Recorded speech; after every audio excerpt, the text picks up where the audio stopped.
How to check a PDF on iPhone. To get started, unlock your iPhone and open the Files app. The Files app lets you quickly access documents saved on your device and in cloud storage.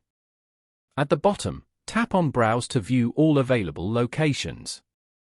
Under Locations, tap on my iPhone or iCloud Drive depending on where the PDF is stored.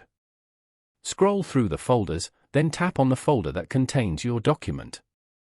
Locate the PDF by name and tap on it to open it in the built-in viewer. Wait for the first page to display, then pinch to zoom in or out for comfortable reading. Swipe left or right to move between pages and check the content. Tap on the Page Thumbnails button to open the page overview and jump to a page. Tap on the magnifying glass at the top to search for a word and review any matches. When finished, tap on the back arrow at the top left to return to the folder.